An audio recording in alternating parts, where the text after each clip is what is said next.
है? चलो भाई साइड में क्लोज कर देते हैं। खुश?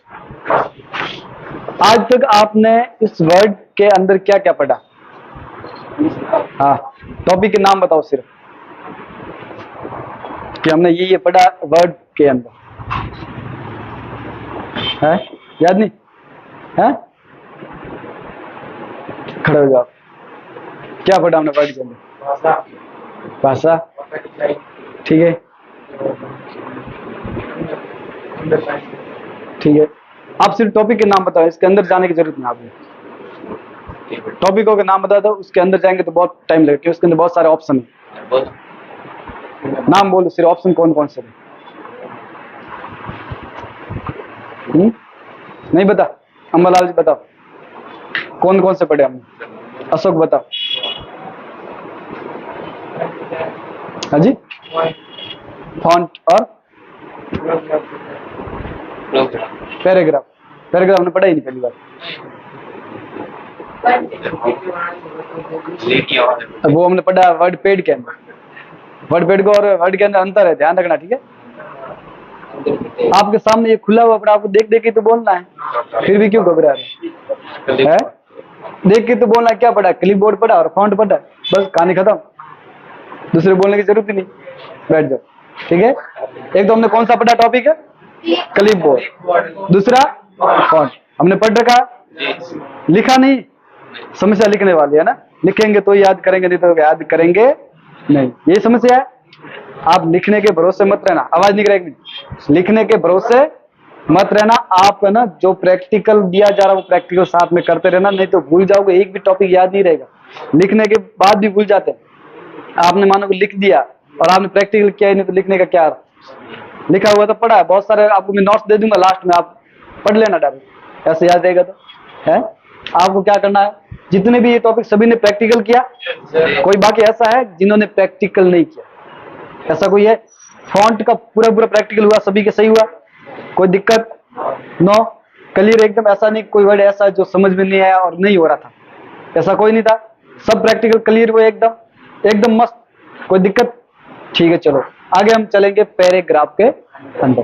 अब पैराग्राफ को समझने के लिए आपको सबसे पहले जाना पड़ेगा वर्ड पेड के अंदर, जिसके अंदर हम पहले क्या कर रखा है, पढ़ रखा है, कोई दिक्कत नहीं। लेकिन फिर भी इसके अंदर एक दो ऑप्शन एक्स्ट्रा आ रहे, जैसे कि आप फर्स्ट वाला आ रहा है, आपको दिखाई दे रहा है डॉट डॉट, जिसे बोलते हैं बुलेट, जिसे बोलते हैं बुलेट। उसके बाद आता है नंबर, नंबर, ठीक है? मतलब बहुत सारी लिस्ट है, जिसका सिर्फ उसमें था एक टॉपिक के अंदर, जिसमें थी शॉर्ट ऑफ लिस्ट, ठीक है? और यहाँ पर है आपकी बुलेट है, नंबर है वगैरह, बहुत सारे ऑप्शन, मतलब अलग अलग ऑप्शन दिए। वहां पर एक साथ थे लेकिन थोड़े कम थे। मैंने पहले बोला था कि वर्ड पेड के अंदर है वो पूरा वर्ड के अंदर मिलेगा, लेकिन जो वर्ड के अंदर है वो वर्ड पेड के अंदर नहीं मिलेगा। तो यहाँ पर ये है कि वर्ड पेड के अंदर है ये, कि वर्ड के अंदर है? ये वर्ड पेड के अंदर है या वर्ड के अंदर है? वर्ड के अंदर है। वर्ड पेड के अंदर सिर्फ एक ऑप्शन दिखने को मिल रहा था आपको, ठीक है? और यहाँ पर आपको कितने मिल रहे हैं? 1, 2 और 3, ठीक है? वहां पर वर्ड पेड के अंदर हमने पढ़ा था इंक्रीज और डिक्रीज, डिक्रीज और इंक्रीज। यहाँ पर बाद में आ रहा, पहले ये आ रहा, लेकिन वहां पर ये पहले आ रहे थे, उसके बाद ये नंबर आ रहे थे। लेकिन चेंज सिर्फ जगह चेंज है और बाकी चेंज कुछ भी नहीं। तो इसका आप ध्यान रखें, ऐसा कंफ्यूज मत होना कि यार इसमें तो बहुत सारे एक्स्ट्रा है। एक्स्ट्रा एक भी नहीं, सेम के सेम है, कोई अंतर इसके अंदर नहीं। अब सबसे पहले आता है आपका पैराग्राफ। अब पैराग्राफ हमेशा कोई भी आपने लिख दिया, जैसे कि मैं यहाँ पर पैराग्राफ लिख देता हूं, पैराग्राफ लिख दिया। पैराग्राफ लिखने के बाद क्या हुआ? हो गया? जीरो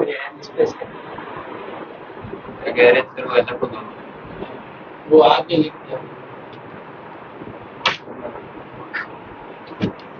एंटर लास्ट में देना पड़ेगा, ठीक है? अब ये हमारा पैराग्राफ है, ठीक है? पैराग्राफ तो ले आए, लेकिन मेरे को इसमें कुछ भी नंबर से लिखना है या बुलेट से लिखना है या टिक से लिखना है, तो मैं कैसे लिखूंगा? आगे आपने देखे नोट्स देखे होंगे, आगे टिक लगा हुआ था, किसी का हाथ का निशान होता है, किसी का फुल का निशान होता है, कोई बुलेट का निशान होता है, ऐसा होता है। तो वो हम कैसे देते हैं? तो वो देने के लिए आपको जाना पड़ेगा सबसे पहले इस बुलेट के अंदर। आप जैसे ही कर्सर लेके जाओगे, यहाँ पर नाम लिखा हुआ आएगा बुलेट। बुलेट का क्या होता है? गोले होता है, लेकिन यहाँ पर गोले नहीं। यहाँ पर बिंदु है, ठीक है, क्या नाम है, बिंदु। या कंफ्यूज मत होना कि इसका नाम कुछ अलग है, यहाँ पर कुछ नाम अलग है, ऐसा कंफ्यूज कभी भी मत होना। जैसे मैं यहाँ साइड के कर्सर पे क्लिक कर, जो तीर आपको दिखा, जैसे मैं क्लिक करूंगा तो आपके सामने बहुत सारे ऑप्शन है। आपने नोट्स देखे होंगे, किसी के अंदर ये लगा हुआ था, किसी के अंदर ये बहुत सारे लगे हुए होते हैं। तो हम यहाँ इनमें से कोई भी एक ऑप्शन चुन सकते हो, और मेरे को मानो कि इनमें से कोई अच्छा लगे वो मैं रख सकता हूँ नोट्स के अंदर। नोट्स के अंदर जैसे कि मेरे को यहाँ टिक अच्छा लग रहा है तो मैं टिक ले लेता हूँ, और टिक लेने के बाद जैसे मैं कुछ लिखता हूँ और एंटर करता हूँ तो आपका टिक आता रहेगा आगे। आ रहा है टिक आगे। तो ऐसे आप कोई भी नोट्स बना सकते हो, बना दोगे नोट्स, कोई दिक्कत नहीं। अब इसके अंदर बार सभी को देखने की जरूरत आपको नहीं, जो आपको लेना उसको सिलेक्ट कर दो और लिखते जाओ। है समझ में, कोई कंफ्यूजन? अब मैंने इसको हटा दिया। अब मैं जैसे मैं लिखूंगा तो कोई भी इसके आगे ऑप्शन नहीं, क्योंकि हमने क्या कर दिया, नॉन हटा दिया। हटाने के लिए क्या करना पड़ेगा, इसके अंदर जाओ, वापस इनमें से जो चाहिए वो ये जैसे मैंने सिलेक्ट कर दिया और एंटर किया, वापस आ रहा, सब आ रहे, अलग अलग आ रहे। इनमें से मानो कि मेरे को सभी को हटाना है, क्या करना है, अब मेरे को हटाना है कि मेरे को अब बार बार आगे लिखने की जरूरत नहीं। तो आप क्या करोगे, इसके ऊपर जाओ और नॉन कर दो। नॉन जैसे ही करोगे तो आपका यहाँ से आगे वाला बिंदु हट जाएगा। हट गया, मतलब नोट्स बनाते समय आप इसको इंगित करते कि ये लाइन अलग है, ये नोट्स की लाइन अलग है। ये मानो कि शॉर्ट जैसे कि किसी शॉर्टकट की लिखते हैं कि ये शॉर्टकट की है, मानो कि पूरा पैराग्राफ ऊपर लिख दिया आपने और नीचे हेडिंग में लिख दो टिक कर करके कि ये इंपॉर्टेंट, ये इंपॉर्टेंट, तो ऐसे लिखते हैं। यानी कि आपको लाइन को दिखाना कि यहाँ पर कुछ अलग बिंदु है, ठीक है। उसके बाद आते हैं आपके नंबर। जैसे यहाँ पर जाएंगे तो यहाँ पर लिखा हुआ आएगा नंबरिंग, ये होते हैं आपके नंबर। जैसे कि मेरे को नंबर लगाने हैं तो इनमें से कोई भी नंबर लगा सकते हैं, ये आपने पहले से देख रखा है, लेकिन एक बार एक देख लेते हैं। नंबर कोई भी लगा सकते, मानो कि मेरे को ये नंबर चाहिए तो आप जहां पर कर्सर है वहां पर नंबर शुरू हो जाएगा। अब मैं एंटर जैसे करूंगा तो तीसरा नंबर आ जाएगा, तीसरा नंबर आ जाएगा। जो आपको चाहिए ऐसे लिखते जाओ और नंबर आपको मिलते जाओगे, करते रहोगे ऐसे। समझ में, मतलब ज्यादा लिखने की कोई जरूरत नहीं है। मैं अगर एक एक करके सबको दिखाऊंगा तो भी सेम काम है, अगर एक को दिखा दिया तो भी सेम काम। ऐसे में अलग अलग जैसे मैं करता जाऊंगा, ये करो ये करो, ऐसा करेंगे टाइम लगेगा। नहीं तो आपको पता चल गया कि एक करने से दूसरा, एबीसी लिखना तो एबीसी लिख दो, रोमन में लिखना तो रोमन में, जो आपको चाहिए वो लिख सकते हैं। अब मैं एक एक करूंगा, टाइम लगेगा, एक एक करने की जरूरत नहीं। आपको एक करने के बावजूद भी समझ में आ जाना चाहिए। समझ में तो आ गया। यानी कि देखो यहाँ पर मैंने क्या किया था, बुलेट और यहाँ पर नंबर। अब मैंने नंबर पूरे पूरे लिख दिए।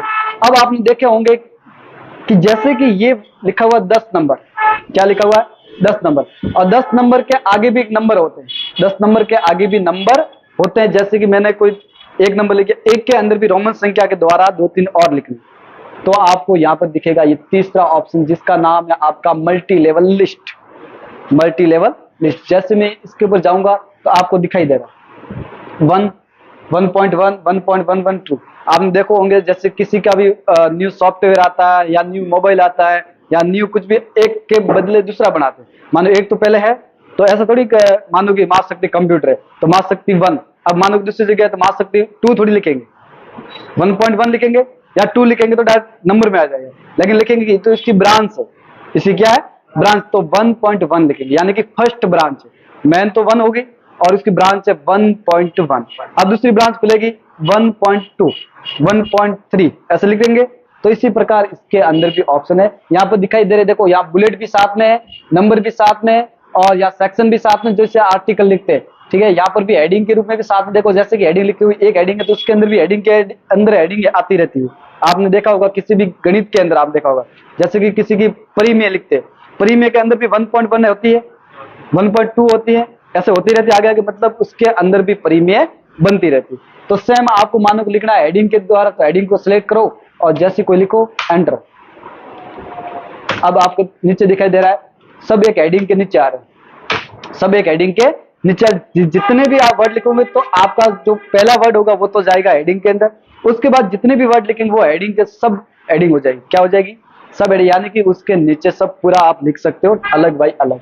जैसे आप दूसरे पे जाओगे, मानो कि मैंने यहाँ पर ये बुलेट ले लेता हूँ, ये लेता बुलेट, ठीक है, बुलेट लिया तो आप बुलेट जैसे करोगे एंटर, तो इसके अंदर मतलब ये हेडिंग रहेगी आपके इसी एक टॉपिक के अंदर, एक टॉपिक के अंदर। ये क्या था? पर्सनल हेडिंग, मतलब खुद के डायरेक्ट अलग अलग टॉपिक। उसके बाद नंबर के द्वारा टॉपिक। उसके बाद ये आपके हेडिंग के भी अंदर हेडिंग के भी अंदर हेडिंग डालना, तो वो आप ऐसे भी डाल सकते हो 1.1 है, 1.2 है, 1.1112 है, 1.1113, मतलब ऐसे भी आप लिख सकते हैं इस हेडिंग के द्वारा। ठीक है, समझ में आया? क्या कंफ्यूजन है? एक बार और प्रैक्टिकल करेंगे तो समझ में और आसानी से आ जाएगा। एक बार मैं आपको करवा देता हूं, और प्रैक्टिकल करने के बाद भी समझ में नहीं आता तो मैं दोबारा क्लियर करवा दूंगा। ठीक है, अब यहां तक तो कोई प्रॉब्लम नहीं। यहाँ पर क्या रखना है? या तो नंबर रखो, बुलेट रखो, या फिर कोई रोमन्स निकाले दो, ये रहता है, और इसके अंदर एक्स्ट्रा कुछ भी नहीं है। उसके बाद आपका टॉपिक आता है, ये क्या कहलाएगा? किस किस को याद है ये टॉपिक? अरे यार ऊपर रहेगा। ये आपने वर्ड पेड के अंदर पढ़ा था। पहला कौन सा? डिक्रीज, दूसरा था इंक्रीज। क्या काम करता है? अंबालाल जी बताइए जरा मेरे को। अंबालाल जी याद है कुछ कि ये डिक्रीज है? आपको देखना, देखो तीर का आइकन जो दिखाई दे रहा है, आपको अगर नाम से पता नहीं चल रहा, आपको याद नहीं आ रहा, कोई दिक्कत नहीं। आपको क्या देखना, इसके ऊपर जो तीर दिखाई दे रहा है वो किधर इंगित कर रहा है, किधर जा रहा है, किधर क्या कर रहा है, तो आपको स्पष्ट दिखाई दे। जैसे मैं इसके ऊपर क्लिक करता हूं काम नहीं करेगा। क्यों क्यों काम नहीं करेगा? सिलेक्ट मैंने किया था पहले। क्या ये आपका जो पैराग्राफ है पहले से फिक्स है, पहले से इसका जो रूलर है, रूलर बार बोलते हैं इसको, पता है रूलर बार? इसको जो आइकन दिखाई दे इसके बराबर है, तो यहाँ पर ये आगे पीछे खिसकेगा नहीं। लेकिन मैंने जैसे ही डिक्रीज इंक्रीज किया, क्या क्या जैसे मैं इंक्रीज करता हूं, इंक्रीज करने के बाद जैसे मैं इसके ऊपर क्लिक करता हूं तो ये आगे जाता है। क्या होता है? आगे जाता हूं। जैसे ही आप क्लिक करेंगे तो आपका जितना भी पैराग्राफ है वो क्या होगा? इधर खिसक जाएगा, जा रहा है इधर। लेकिन मेरे को तो डिक्रीज करना है। अब मानो कि मेरा कोई पैराग्राफ ऐसे लिखा हुआ है, मेरे को डिक्रीज करना है। क्या करना है? डिक्रीज। तो आप इसके ऊपर क्लिक करो, वापस डिक्रीज हो जाएगा। ये आपने पहले से देख रखा है, लेकिन अभी वापस याद आ जाएगा। लेकिन आपको क्या करना है? सबसे ज्यादा इस तीर पे ध्यान देना कि आपका जो तीर है वो किधर जा रहा है। ये तीर है इधर जा रहा है, और ये तीर है इधर जा रहा है। इतना ही याद रखोगे तो भी बहुत, नाम याद रखने की जरूरत नहीं। लेकिन इसका और भी ऑप्शन आगे आते रहेंगे तो याद रखोगे तो और भी बेनिफिट रहेगा। नहीं तो आप करेंगे तो समझ में आ जाएगा, कोई दिक्कत नहीं रहेगी। जैसे मैं इसके ऊपर जा रहा हूं तो ये इंक्रीज हो रहा है, और डिक्रीज करूंगा तो चला जाएगा। ठीक है, उसके बाद आता है आपका शॉर्ट, लिस्ट ऑफ शॉर्ट, जैसे बोलते हैं शॉर्ट। ठीक है, ये रहता है, कोई बता सकता है? इसमें स्पष्ट दिखाई दे रहा है, ए लिखा हुआ और तीर किया हुआ और नीचे जेड किया हुआ। बता सकता है कोई? आपको, आपने ज्यादातर मोबाइल बहुत सारे करते हो, आप कहीं पर भी लिस्ट देखते हो, तो आपका सबसे नाम पहले ढूंढते हो, क्या मेरा ए पे तो पहले आएगा, एस पे तो लास्ट में आएगा, ढूंढते हो। मानो कोई ए टू जेड करना, एस से जेड। मानो कि एस है तो कई बार लिस्ट बना तो एस वाला ऊपर नाम होता है, तो उसको सीरीज वाइज कैसे करना, सीरीज वाइज कैसे करना, तो इसका इस्तेमाल कर सकते। कौन सा पैराग्राफ है, कहां पर है, वो आप यहां से पैराग्राफ कर सकते हो। अभी पैराग्राफ अपने पास है नहीं, तो ऐसा ऐसा हो जाएगा, जो नंबर आप लिखो और पैराग्राफ आपका नीचे चला जाएगा। यानी कि आप नाम में मैं लिख के बताऊंगा तब आपको समझ आ जाएगा कि नाम पहले कौन सा आएगा, बाद में कौन सा है। क्योंकि ए टू जेड से शुरू होगा, ए से शुरू होगा वो ऊपर आएगा, बी से शुरू होगा नीचे आएगा, डी से शुरू होगा और नीचे आएगा, मतलब ए टू जेड करना। ये रहता आपका शॉर्ट। ठीक है, इसको हम पढ़ेंगे सबसे लास्ट, क्योंकि इसका और इनका इस्तेमाल साथ में रहेगा, जिसे बोलते हैं हाइड करना और ओपन करना। हाइड करना और ओपन करना, मुझे याद है कुछ आपको क्या था, करवाया था? याद नहीं है। मानो कि मेरा ये पैराग्राफ मैंने क्या कर दिया, इसको हाइड कर दिया, इसको हाइड कर दिया, तो ओपन कैसे करेंगे वो अपन देखेंगे अलग थोड़ा। ठीक है, क्योंकि थोड़ा कंफ्यूजन वाला, क्यों इसका भी इस्तेमाल होगा और इसका भी इस्तेमाल साथ में रहेगा, तो दोनों कंफ्यूजन है। पहले एक बार देख लेते जो इसके अंदर सरल सरल तरीके हैं। ठीक है, ये हो गया यहां तक। उसके बाद आता है आपका ये क्या कहलाएगा, कौन बता सकता है? ये वर्ड पैड के अंदर हमने पढ़ रखा है, इसको हम क्या कहेंगे? पहले मैं बता दूं अलाइन, अब बता दो ये कौन सी साइड का अलाइन। अब आपको बताना ये अलाइन किस साइड का है, लेफ्ट में, और ये वाला सेंटर में। उसके बाद लेफ्ट, ये हो गया, तो लेफ्ट ये कैसे हो जाएगा वापस, राइट। तो इसको हम क्या बोलेंगे, इसका कोई बता सकता है? क्योंकि इसका थोड़ा अटपटा नाम है, तो शायद आपको याद ना हो। बराबर ये बराबर नहीं है, ये आपका जस्टिफाई नाम सुना था? जैसे आप इसके ऊपर जाओ लिखा हुआ आ जाएगा जस्टिफाई, पढ़ा था पहले, याद है कुछ? बिल्कुल सरल है। पैराग्राफ को इधर इधर लेफ्ट राइट टॉप बॉटम वगैरह जैसे भी करना आप कर सकते हो, इसमें समझाने की जरूरत नहीं है, वैसे टाइम वेस्ट करने का कोई मतलब नहीं है, ठीक है। अब हम पढ़ेंगे अगला टॉपिक, ये भी सेम है, कोई फर्क नहीं, लाइनों के बीच का गैप, लाइनों के बीच का गैप सेम है, जितना गैप आप रखना चाहो इतना गैप इसके अंदर आप रख सकते हो, कोई दिक्कत नहीं। ये पहले से हमने पढ़ रखा, जिनको समझ में नहीं आया बुढ़े आपको मैं समझा दूंगा, ठीक है, क्योंकि आपको इनको मैं अब बताऊंगा तो आप बोरिंग लगेंगे, यार क्या ये तो पहले से याद है मेरे को, है ना, लगता है ना कि यार मेरे तो पढ़ा हुआ है, बार बार क्यों पढ़ा, तो थोड़ा स्किप कर लेते तो फायदा रहता, ज्यादा बोरिंग नहीं होते, ठीक है। यानी कि देखो ये टॉपिक्स लगाकर यहाँ तक टॉपिक तो सेम के सेम है, कोई चेंज इसके अंदर नहीं, जिसने प्रैक्टिकल किया उनको याद रहेगा, वरना याद किसी को ये रखने वाली जरूरत, ठीक है। अब अगला टॉपिक आता है, ये वाला क्या कहलाएगा, किस किस को याद है ये है? शेडिंग, आपने देखा था हाईलाइट कलर एक देखा था। अब मानो कि मेरे को इसका शेडिंग देना है, तो क्या करूंगा, सेलेक्ट, और इनमें से कौन सा कलर चाहिए वो कलर आप ले लो, हो रहा है कलर चेंज, सेम था हाईलाइट कलर, ये है शेडिंग कलर, फर्क सिर्फ इतना ही। जैसे मैं इसको कर देता हूं ये लो, हो गया, हुआ नहीं हुआ, क्या हुआ, हाईलाइट कलर हुआ, लेकिन ये इसका नाम क्या है, शेडिंग। जैसे मैंने बोला था कि आपका नाम चेंज होगा, जगह चेंज हो जाएगी, लेकिन काम तो वही का वही रहेगा, ना इसका कोई चेंज होगा। अब मानो कि मैंने ये शेडिंग कर दिया कंप्लीट, कोई दिक्कत नहीं, इनमें से जो कलर चाहिए वो आप कलर चूज कर लो और शेडिंग कर लो, कर दिया। अब डबल शेडिंग हो चुका है क्योंकि दो कलर हमने चूज किए हुए, अगर हटाना है तो आप यहाँ से नॉन कर सकते हो, नॉन कलर करो, सिलेक्ट करो और नॉन कलर, हट गया फर्स्ट वाला। अब ये भी हटा देते हैं अपन को, ये भी मेरे को रखना नहीं, ये भी हट गया। अब मानो कि मैंने इसका कलर चेंज किया है, अब मेरे ऑप्शन के द्वारा नहीं हटाना, तो मैं इसके पैराग्राफ इस वर्ड के अंदर ऐसा कौन सा ऑप्शन है जिसके द्वारा मैं इसको क्लियर कर सकता हूँ, कौन सा ऑप्शन जिसके द्वारा, गुड़िया आपको याद है, बोलना मत तो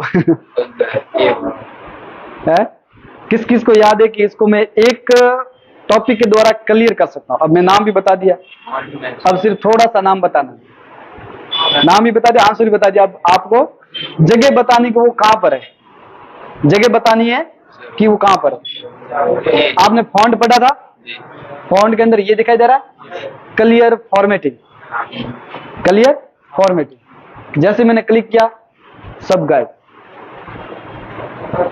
भूल गया, नॉर्मल तो है लेकिन याद को नहीं रहे, समस्या आ रहे, सब नॉर्मल है, पढ़ने के बाद सब नॉर्मल लगता है, जब तक अपन पढ़ते हैं तब तो हार्ड लगता है, जब पढ़ लिया तब कहेंगे तो नॉर्मल है, तो मेरे को पहले से आता था, आता होता तो यहाँ नहीं आता, है ना। आपको लगता है, कई बार ऐसा लगता है कि यार मैंने तो ये पहले से पढ़ रखा, लेकिन जिंदगी में वो कभी टॉपिक पढ़ा हुआ नहीं। आप किताब कई बार ऐसे, जैसे कि आप 10वीं 12वीं तो पढ़ते हो, उसमें लगता है कि यार ये तो पढ़ा हुआ पहले से, लगता है, लेकिन अपन करने बैठेंगे तो यार बेटा हार्ड समझ में नहीं आता, लेकिन अपन को लगता है कि पढ़ा हुआ, लेकिन पढ़ा हुआ होते हुए भी पढ़ा हुआ नहीं लगता, कई बार ऐसे भी टॉपिक होते हैं, ठीक है। तो ये आपका क्लियर यहाँ से भी कर सकते हो। उसके बाद अब मेरे को बॉर्डर लगाना है, क्या करना है, बॉर्डर लगाना है, पाकिस्तान बॉर्डर है लगाते। अब मानो कि मेरे को इस पैराग्राफ के चारों ओर बॉर्डर लगाना, या पूरे पेज के चारों ओर बॉर्डर लगाना, पूरे पेज के चारों ओर बॉर्डर लगाना, तो आप यहाँ पर दिखाई दे रहा है बॉर्डर, जैसे इसके बजाओगे बॉटम बॉर्डर लिखा हुआ है क्योंकि ऑलरेडी सिलेक्टेड बॉर्डर है। जैसे इनमें से मैं कर देता हूँ नॉन बॉर्डर, तो यहाँ लिखा हुआ आएगा बॉर्डर, नॉन बॉर्डर लिखा हुआ बॉर्डर है आपको। अब मानो कि मेरे को अलग अलग बॉर्डर चाहिए, तो आप साइड में क्लिक करो और इनमें से जो आपको बॉर्डर चाहिए वो लगा सकते हैं। अब मानो कि मेरे को प्रत्येक लाइन के ऊपर बॉर्डर लगानी है, तो ऑल बॉर्डर जैसे करोगे तो ये ऑल बॉर्डर होगी, इसके अंदर जितनी भी लाइन लगाते जाओगे इसके अंदर लिख दिया, बॉर्डर के अंदर ही आएगा। अब मानो कि मेरे को बॉर्डर लगाना इसके बीच में, यहाँ लगाना, तो आप यहाँ जाओ वापस, अब मेरे को लेफ्ट में लगाना, राइट में लगाना, टॉप में लगाना, बॉटम में लगाना, जहां पर भी लगाना हुआ रख। जैसे मैं बॉटम में लगा दूं तो बॉटम में होगी, और दूसरी कहां लगाऊं, टॉप में।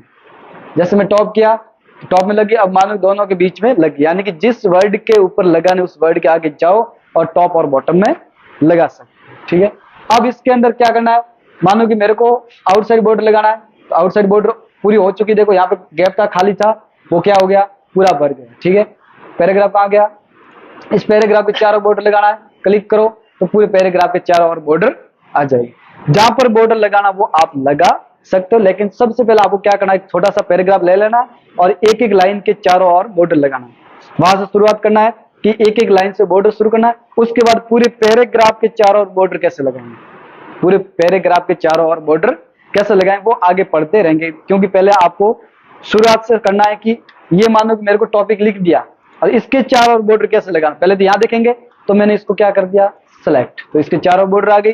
अब मानो इसके चारों और बॉर्डर लगानी है, तो यहाँ कर दो, ये बॉर्डर आ गई, तो दोनों मिक्स हो गई, दोनों मिक्स होगी, यानी कि इसके दोनों के क्या कॉम्बिनेशन है, क्योंकि हमने क्या रख रखा है, नंबरिंग रख रखा है। ठीक है, तो आप ऐसे करो, अब पैराग्राफ ये पूरा खुद का है, तो जैसे यहाँ पर जाओ इसके ऊपर टॉप में लगा दो और एक कर दो बॉटम में, दोनों के बीच में, पैराग्राफ के दोनों के बीच में हो जाएगा बॉर्डर। ठीक है, अब मानो कि मेरे को चारों और बॉर्डर लगानी इसके, तो यहाँ चारों और बॉर्डर लगा दो, यहाँ आउट ऑफ साइड, तो यहाँ पैक हो जाएगा। ठीक है, पैक हो गया, उसके बाद all border, all border already है, 2 मिनट रुको, ठीक है, 2 मिनट में, तो ये कर सकते हो, इतना कंप्लीट है, इतना आप एक बार कर लेना। ये अपन पढ़ेंगे अगले चैप्टर के अंदर की, ये हाइड और शो रहता है ऑप्शन, किसको हाइड करना किसको शो करना वो हम देखेंगे। ठीक है, बैठना।